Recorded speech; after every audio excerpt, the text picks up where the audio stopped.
Com a inflação subindo, a taxa de juros subindo, a bolsa brasileira no seu topo máximo, a bolsa americana também no seu topo histórico, choveu de direct no meu Instagram, Robin Holders perguntando: Rob, será que agora é hora de eu vender uma parte das ações, ficar um pouquinho longe ali da renda variável, dar uma rifada também nos fundos imobiliários, focar mais em renda fixa, alguma coisa mais tranquila? E é por isso que a gente vai trocar uma ideia no vídeo de hoje, que eu vou responder essa pergunta, vou mostrar para você todo o cenário, contexto.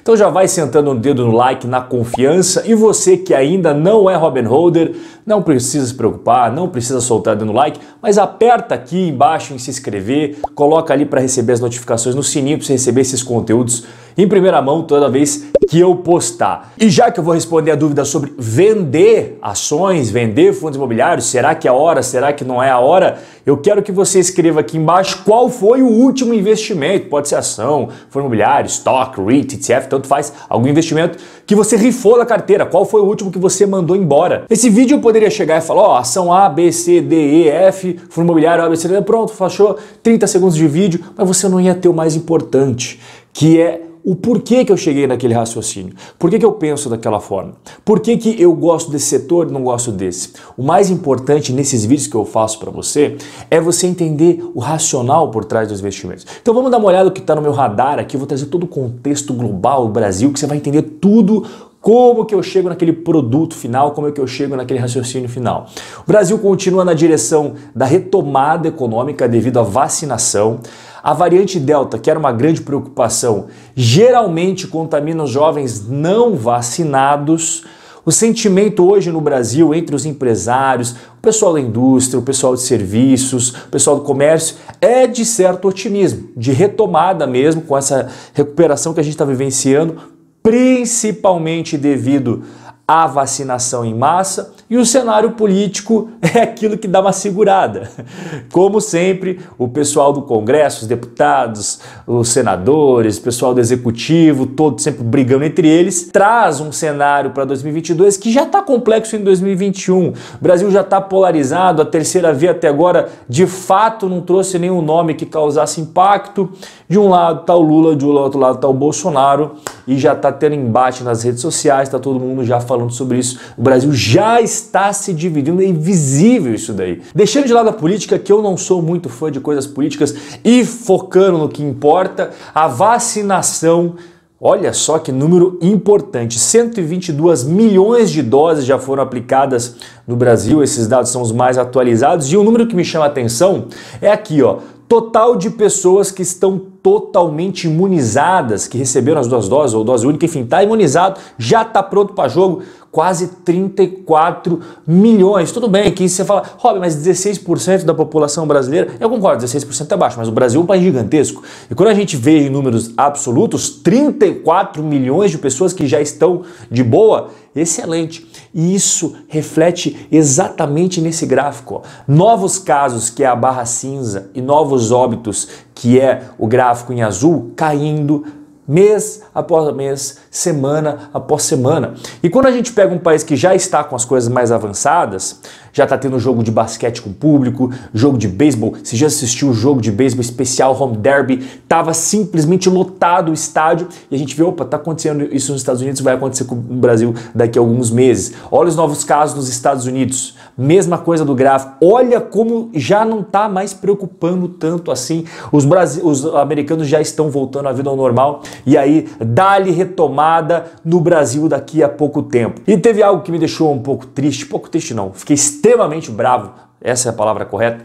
6 bilhões que foi aprovado para o fundo eleitoral, ainda está nas mãos do Bolsonaro decidir se vai ou se não vai, mas o Brasil subiu ao topo mundial do gasto público com campanhas eleitorais. A gente não está falando de uma Noruega, a gente não está falando de Dinamarca, nem Suécia, a gente está falando do Brasil, um país emergente, cheio de problemas, falta saneamento, falta infraestrutura, falta saúde, falta educação, e os caras chegaram ao topo mundial com gasto para financiamento de políticos. Isso daí não dá, cara. Outro insight importante, o Banco Central brasileiro comprou quase 42 toneladas de ouro ouro para reforçar as suas reservas. O Brasil fazia muito tempo que não dava uma paulada grande na compra de ouro e o pessoal sentou a mão aí nas últimas semanas comprando muito ouro. Você fez, caraca, é muita coisa, esse tanto de toneladas aí. Só que quando a gente compara o Brasil com os países que têm o maior número de reservas de ouro, a gente vê que 121 não é a coisa mais absurda do mundo. Então, olha os Estados Unidos, Alemanha, Itália e França, que são os países que têm mais reserva de ouro em toneladas e compara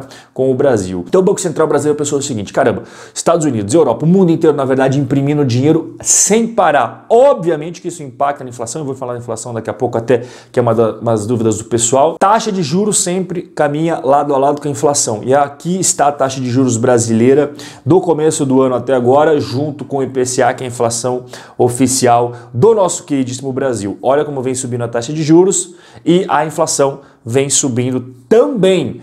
A inflação que estava morta aí em 2020, a taxa Selic também estava morta, a gente vê que 2021 já é outro cenário. E claro que isso reflete no valuation de ações, isso reflete no valuation de fundos imobiliários, a velha questão risco e retorno. Então eu já expliquei isso em outros vídeos, eu não vou me aprofundar muito especificamente aqui em valuation, mas toda vez que você vai fazer uma precificação de ativo no mercado, sempre leva em consideração a taxa de juros. Tá? Então a taxa de juros subindo significa que os ativos na bolsa de renda variável precisam cair para compensar o prêmio que você vai receber investindo em ativos de renda variável. Senão vale mais a pena você ficar na renda fixa. Por que você vai assumir mais risco com menos potencial de retorno? Essa é a lógica que é no mercado financeiro global. Tá?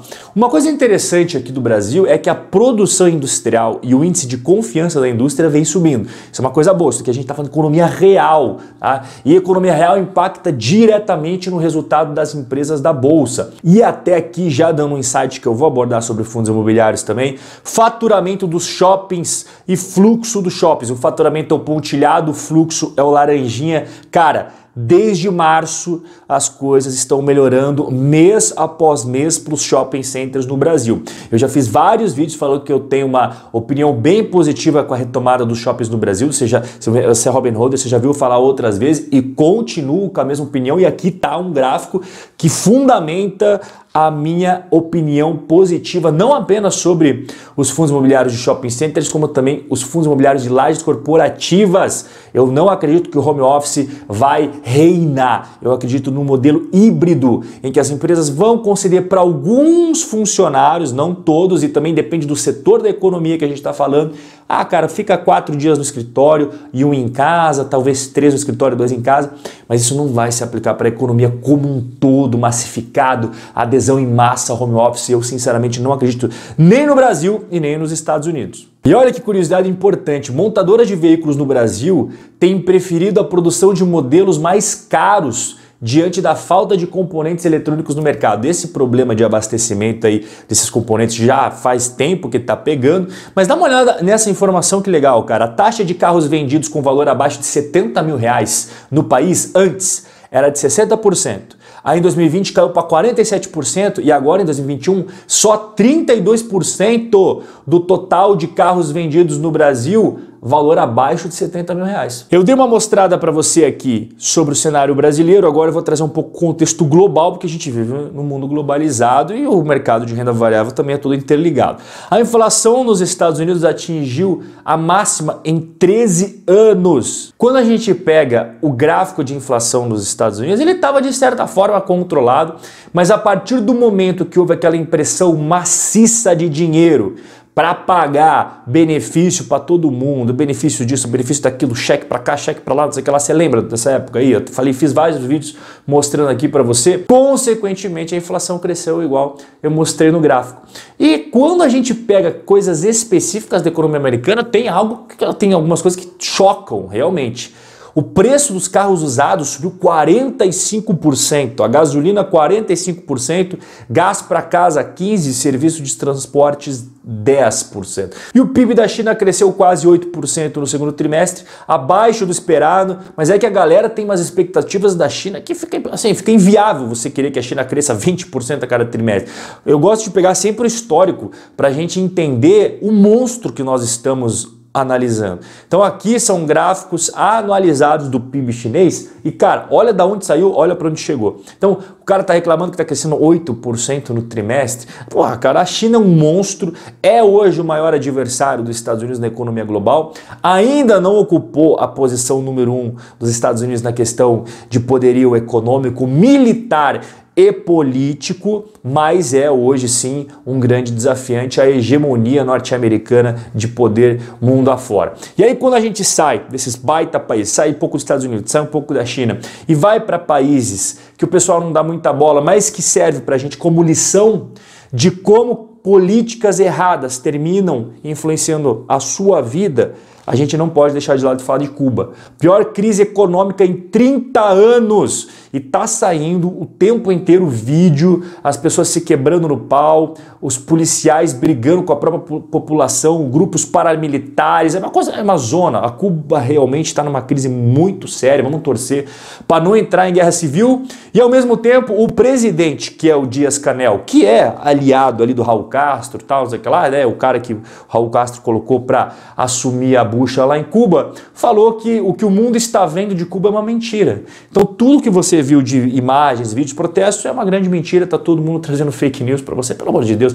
Isso daí chega a ser uma afronta à inteligência de quem realmente tem um pingo de senso crítico e 2 neurônios funcionando no cérebro, o cara já percebe que isso daí é fake news do pessoal lá que está no poder de Cuba, né? Outra coisa, África do Sul, onda de violência na África. A África do Sul também tá prestes a eclodir uma baita de uma guerra civil. 212 mortes são os números oficiais, só que, cara, assim, pode ser mais, né? Aqui, inclusive, uma moradora falando, nunca testemunhei violência dessa magnitude, a foto aí o cara batendo com uma barra de ferro no outro que tá no chão. O que eu tô vendo, e até falei em outros vídeos também, empresas norte-americanas, apesar dessa inflação que eu acabei de mostrar para você, as empresas estão crescendo os seus lucros acima da inflação. Eu trouxe várias empresas em uns 2, 3 vídeos passados, mostrando aqui para você que a taxa de crescimento de lucros dela tá indo muito bom. E em relação à economia brasileira, eu tô vendo que tem setores que estão se destacando mais nos últimos tempos. Por exemplo, setor de material básico, tanto nos últimos 12 meses quanto em 2021, muito bem na Bolsa de Valores brasileira. Setor industrial também está indo legal. O de consumo está ok. E aí, quando a gente pega o setor financeiro, os bancões ainda não engrenaram, estão derrapando. E o setor imobiliário, obviamente, foi impactado. A gente sabe disso, faz parte, a crise pegou em cheio, tiveram que dar uma segurada em várias coisas, mas já estão retomando lançamentos, vendas. Eu falei até nos últimos vídeos aqui para você, trouxe as informações. Porra, vendas alcançando recorde, lançamentos alcançando recorde. Então, o setor imobiliário, eu tô de olho, que é um setor extremamente cíclico. E esse é um tipo de setor que você não pode ficar mosqueando, porque, cara, ele realmente vai do céu ao inferno e se você comprar no topo máximo das nuvens, você pode se machucar bastante. É por isso que eu sempre falo, construção civil na Bolsa de Valores não é um setor para investidor iniciante. Tem outros setores muito mais tranquilos para o iniciante e a construção não é um deles. Tanto as ações quanto os fundos imobiliários, eu vejo que não vale a pena você rifar da sua carteira esperando um colapso, porque no cenário econômico brasileiro eu estou bastante com um viés positivo para as coisas que estão acontecendo. E em questão de estar caro ou não, que é outra pergunta que chega bastante, né? Eu sempre falo para você, primeiro, analisar maçãs com maçãs, bananas com bananas. Na Bolsa Brasileira a gente tem ali o Banco do Brasil com PL nem de 5 e temos a VEG com 50. Só que aqui vem o segundo ponto. Quando você analisa ali, por exemplo, Sanepar e Engie, você está já comparando errado porque são setores distintos. Quando você compara ali B3 com o Banco do Brasil, está errado também que eles não fazem a mesma coisa.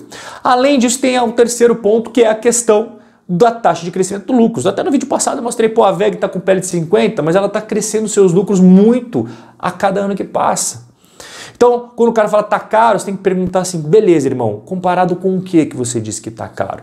Só analisar o PL é ingenuidade.